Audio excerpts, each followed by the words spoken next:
Állítólag 3 éves koromtól azt mondtam, festőművész leszek. Azt hiszem 11 éves koromtól éreztem, hogy én festő leszek. Akkor már tudatosan is éreztem. Elmentem, kint laktunk a Práter utca legvégén, ott a Örömvölgy utca mellett, amit nagyon szép névnek találtam, és jóval később jöttem rá, hogy ez valószínűleg az otthon ilyen Örömvölgy utca, egy ilyen kurva negyed lehetett, nem? Ott volt egy ilyen, aki samatozta a kébényeket. Mondtam, adjon, láttam, valahogy tudtam, hogy ilyen darab, vagy nálunk maradt egyszer, ilyen darab agyag, kértem tőle, ideadta, vagy megvettem, vagy ideadta ingyen aztán. És abból csináltam először a szobrokat. Szobrokat, mert nem volt ceruzá, nem volt pénzünk semmire. Még arra se nem, hogy ilyen színes ceruzát adjanak. Nem volt. Szóval ezt kaptam, megszárítottam, és akkor arra azt csináltam, amit rájöttem, hogy a Mikkel azt csinált később, mint egy tömb, megszáradt, és akkor lefaragtam. Szóval elvevéssel készültek a igen, ez a klasszikus. Ilyen kövér őslények. Nagyon szépek voltak, milyen szépek, szóval elfben. Mert mind maradt ilyen ősasszonyok, ősemberek. Szóval ilyesféle, ősmagyar. Különben az apáca istolák azok állandóan janzenista módon tönkretettek, szerettek volna tönkretenni. Úgyhogy erre az lett, hogy mindenre föllázadtam. Főiskáv szabadság, nekem az a csodálatos paradicsom volt. Egy óriási szerencsém volt. Bementem, fölvettek-e vagy nem, bementem ilyen drukkolva, ahogy mondták magyar. Azt mondja, jó, itt reggel az összes szavazatot megkaptam. Mondom, hány szavazat van? 5 a tanár.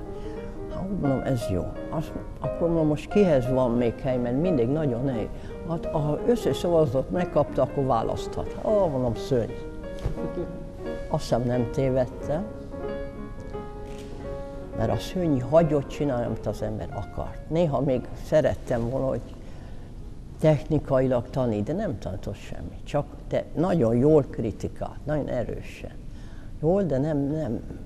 Az nekem hiányzott a főiskolán, ez a tanítás, amit biztos azelőtt középkorban, reneszánszban még holland mesterek csináltak biztos a növendékeiket, de az nem volt. Ez a szerencse is volt. Ott voltam 6 évig, 6. évben lehetett volna, még lehetett volna nekem csinálni 2 évet, közben sikerült Itáliába kimenni, utolsó pillanatban. 6000 lirát kaptunk, ami akkor nagyon kevés volt. Ezért elmentünk rajzolni ilyen teraszokra, meg én csináltam a portrékat, ő csinálta a karikatúrát. Ő karikatúrista volt. A Hantai Simon jött 6 hónappal később, vagy még több. A feleség, mert közben megnősült.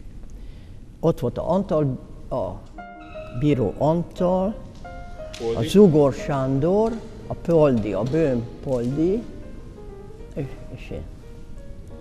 A Simon jött később. Mi csináltuk meg az akadémiát, hogy ott legyen, de nem volt hosszú ideig. 48 nyarától meg is szakadt az ösztöndíj. Még lett volna 2 évre, a másfél év után vége. Hát ott jött a nagyon nehéz élet, nem akartunk hazamenni, akkor utaztunk nyáron, akkor autóstoppon, ahogy lehetett. Szegényen is mégis csodálatos. Gyalogoltunk, autós, minden nap fürödtünk, akkor még tiszta folyókba, csak egy ruhánk volt, amit rajtunk volt, egy lepedővel, amit kinn aludtunk, vagy szegényházba, vagy asztalon egy ilyen iskolák, akkor odaadták. Szóval mindig megéltünk jól. Az ember eszik szőlőt, ember eszik gorgonzolát, dinnyát, az élet csodálatos. Parkba aludtunk. Giardino Publicóba gyönyörűket aludtam. A Trasteverén, ott a Gianicolo alatt.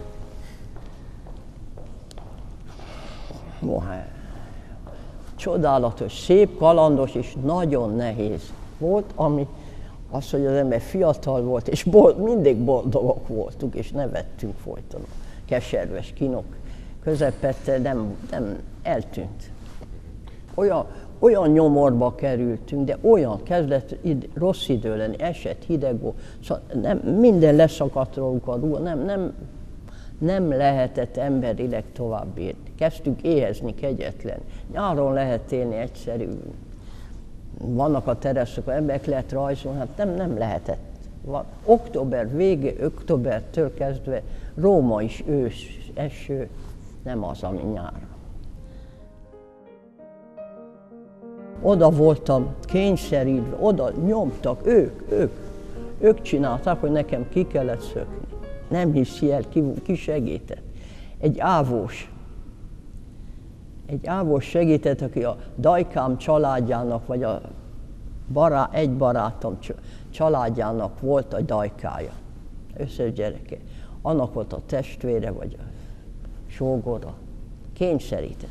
Azt mondja, csak azért segítek, számítok arra, én tudom, hogy itt botrány lesz, hát lett is a 56-ban, hogy akkor valljanak az érdekem, hogy én magukat segített. Ezért segített.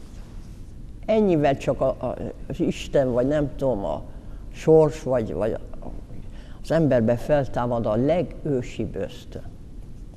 Én tudtam mindig, hogy merre kell menni, nem tudom, azóta se tudom, csak azelőtt se, csak akkor. Néha voltak barátok, mindig kerültek, vagy találtam, mindig nagyon jó emberek segítettek. Először átmentünk a Hantaihoz, mert valakivel voltam, akivel megérkeztünk együtt Párizsba. Hogy ismerkedett meg Bretonnal? A Simon elhozta az ateljémbe, a Hantai. Elhozta ateljémbe, látta ils ont soif insatiable et l'infini, és elkezdett könnyezett. Akkor odaadtam neki. Örült. Megtartott a halálig. A lánya 40 éven halála után adta el a bóbornak. És azóta lehet látni. Most ki van téve.